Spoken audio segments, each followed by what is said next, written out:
Hello fellow drummers, I'm Kevin Paradis from Benighted and I have a contest for you. So if you want to get a chance to win my 22 inches signature ride from T-Cymbals, or if you want to get a chance to win an ACD Unlimited universal Driveshaft for your double bass drum pedal, or if you want to get a chance to win a set of drumheads from Evans Drumheads, well, I'm waiting for your drum cover of this song. Good luck!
Alright, so that was Scars from Benighted upcoming album Ekbum. It's a 270 BPM song. It's 4/4 the whole time.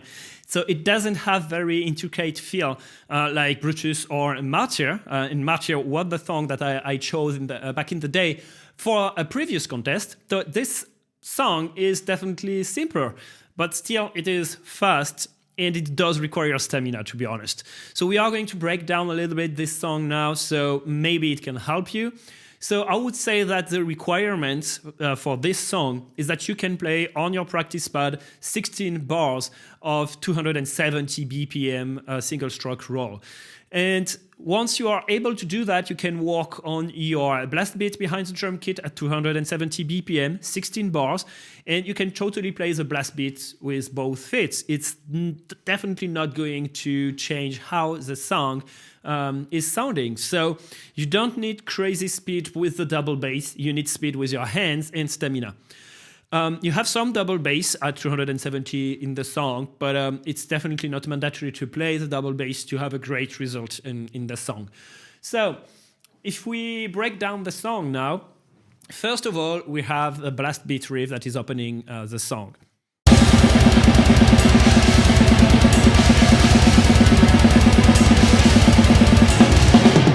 So this blast beat riff, it's kind of a classic traditional blast beat, and it's definitely the way I do it most of the time, meaning with accents, especially on the bell of the ride, and I love to use the bell of the ride, and this is why I have always giant bell rides.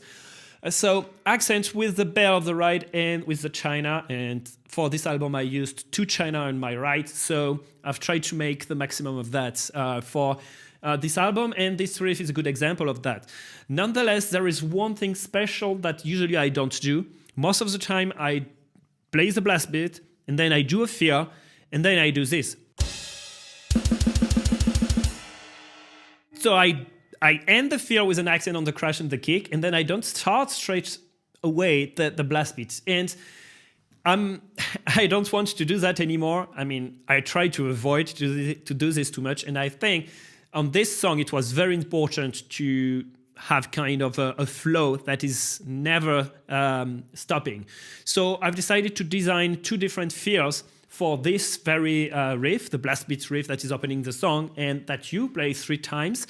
And these fills allow me to have some dynamic and accent, and in the same time I switch to 8-note roll so I can relax a little bit before to go to the blast beat again.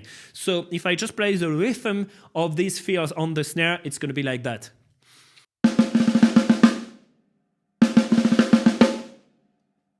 That is the first one, and now the second one is just like that.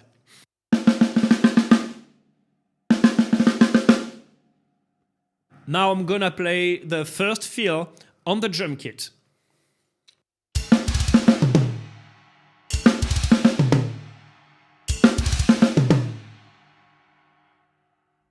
And now the second one.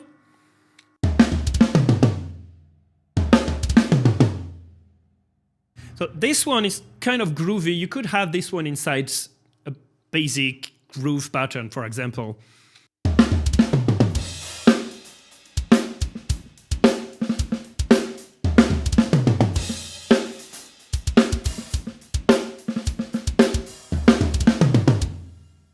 That is something I like to do in my drumming, to throw some grooviness when I can.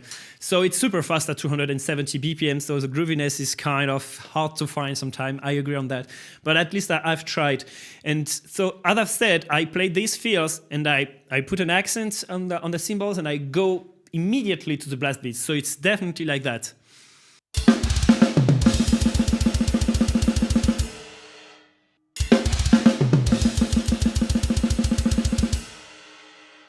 All right, so, and then you have the accent on the bell and the china. So if I play the whole riff at 220 BPM, it's going to be like that.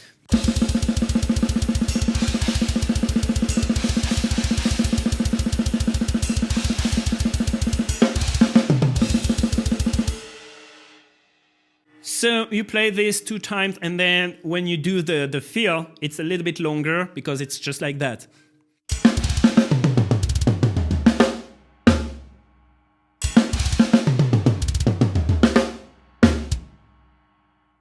So this is a transition to the second riff of the song.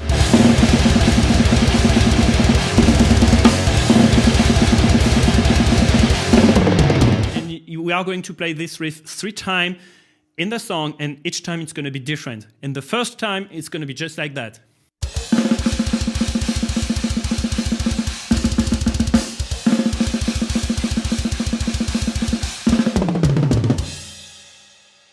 So all blast beats, and I try to throw some accent on the snare, rim shots when I can during the bomb blast. That is also something I usually do, and I've tried to keep that in the upcoming album of Benighted. So after this riff, we have the D-beat riff.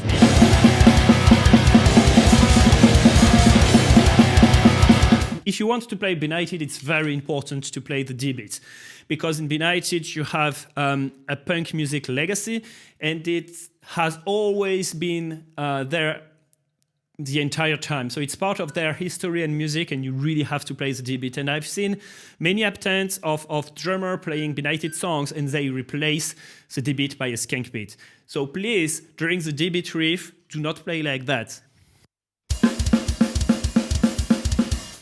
This is a skank beat, and you need to play a D beat.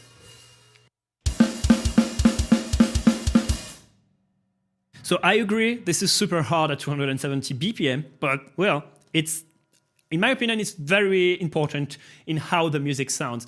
It's really here in Benighted music, it's what makes Benighted music also special. So in my opinion, the D beat is kind of mandatory. So then you have, after this D beat riff, and you have also some brass beat inside, so it's kind of hard because of that. And if I play the whole riff at 220 BPM, it's going to be just like that.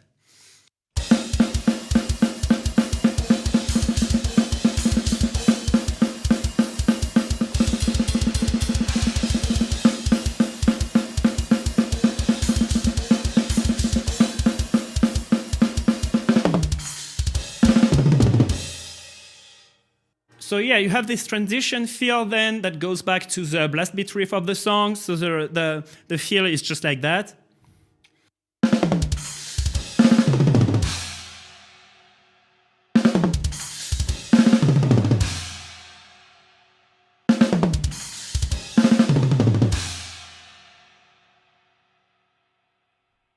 So you play that feel, and then you go back to the blast beat riff. There's nothing special with this blast beat riff, except that you play this feel inside.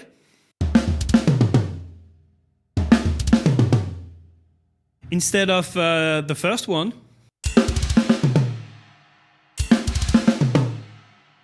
All right, and that's it. Then we go back to the second riff of the song, and it's the second time that you play it. And this time it's all skank beat, and then it's feel. So if I play it entirely, it is just like that.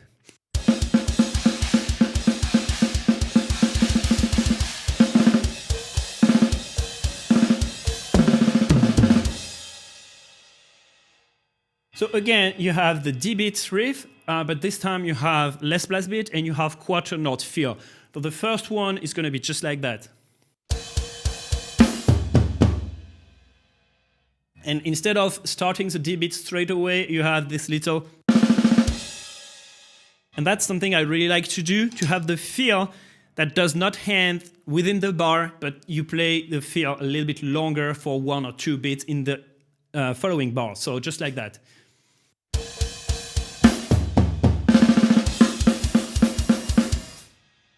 And I also love that kind of accent. Within quarter note feel, and especially when you throw this with toms, I like that contrast between snare and choked hi-hat and the toms. And so you have this, and then you have a transition, and this transition is also kind of a quarter note feel with a linear one right after that is a little bit faster. So it just goes like that.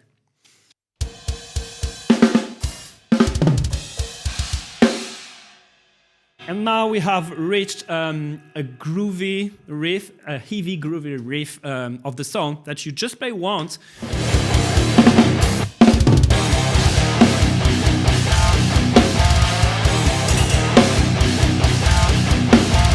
And that riff is kind of a good representation of my drumming also, because it does have some accent on the bell, and this time I've chosen to play the accents on the bell of the ride, because I just find that it was sounding better, but it's still going to work with a regular bell. And what is also kind of a good representation of my drumming inside this groovy riff is the way I end that riff, because there are 4 repetitions of this riff, and for the last repetition I've chosen to play the China offbeat. And especially with Benighted music, where you need to change a lot the pattern that you're playing, because the music is supposed to be kind of frenetic.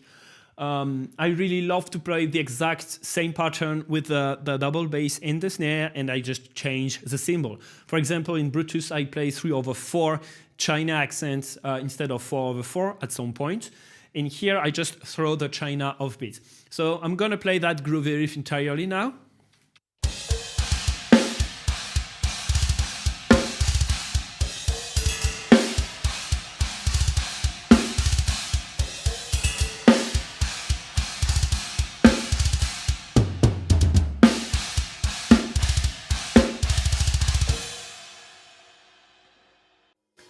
very straightforward transition with just double bass to the blast beat riff that is played again, the third time of the song, nothing special.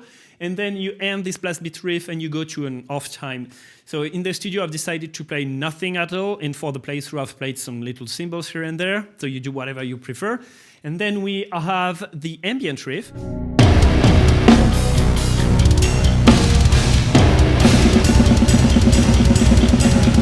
Which is also kind of a good representation of my drumming in general, I would say. So inside this, we have a pattern that is using both hi-hats, and I choke it with the pedals. It's not mandatory to do just like that. You can do the accent just with one hi-hat, or you can choke the crashes. But the idea was to have short accents with a choked cymbal and not just like a small cymbal.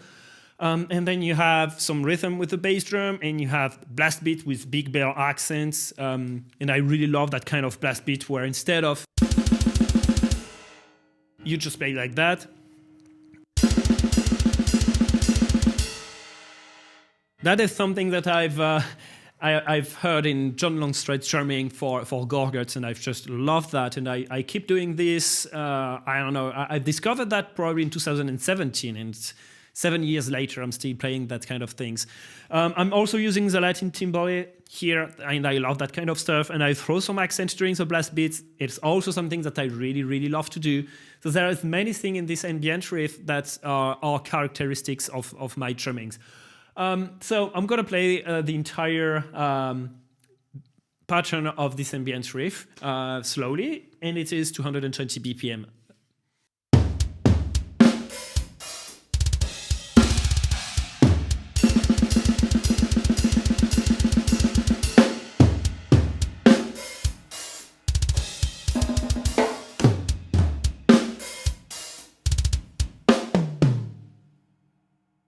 And so as I've said, you can replace the... You can just play something like that.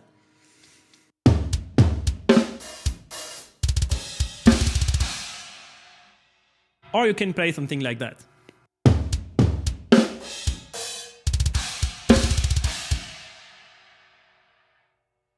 Same thing, if you don't have a Latin timbale, you can take another snare drum here, or you can just play everything on your main snare. It's not gonna really change how the drumming fits the song, in my opinion.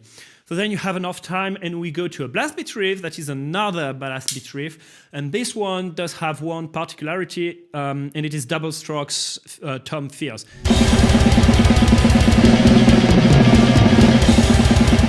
So this fill just go like that.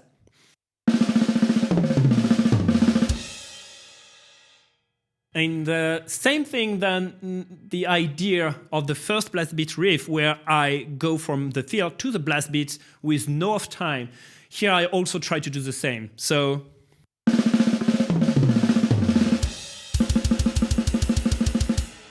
that is not good. I want it like that.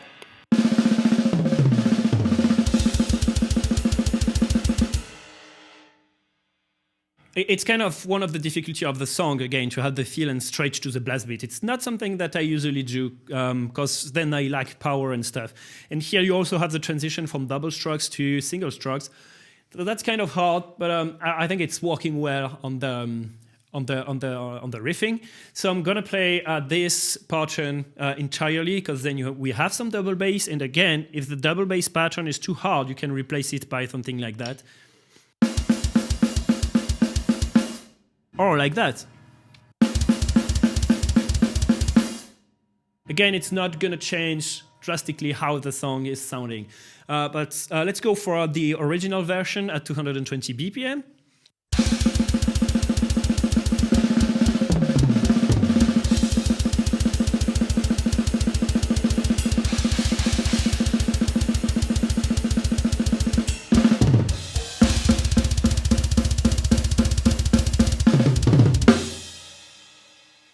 So that is the pattern played just one time, and you play it twice, and then you go for the last riff of the song, which is the second one that you find in the song, and it is the last time that you play it, the third time that you play it.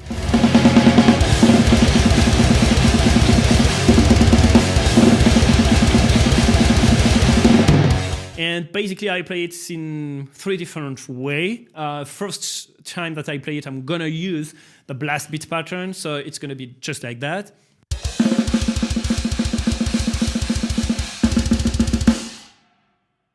And then I'm gonna switch to the skank beat.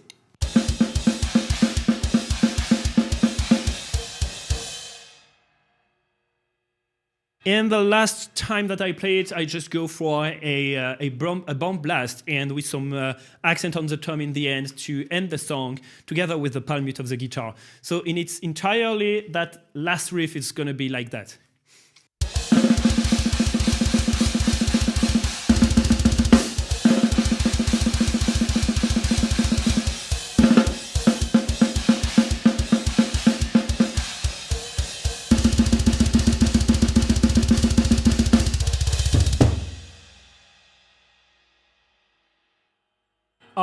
And yeah, one last thing. What is difficult is to have good articulation on the snare when you play the...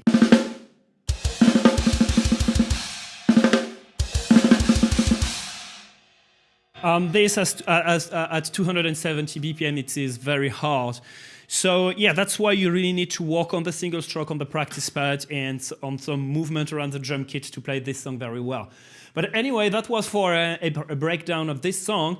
As I've said, it's not super hard, it is just fast and you need stamina for it. That is very, very true. So good luck if you are entering the contest. Thank you for watching and thank you for your support. Take care, see you next time. Cheers.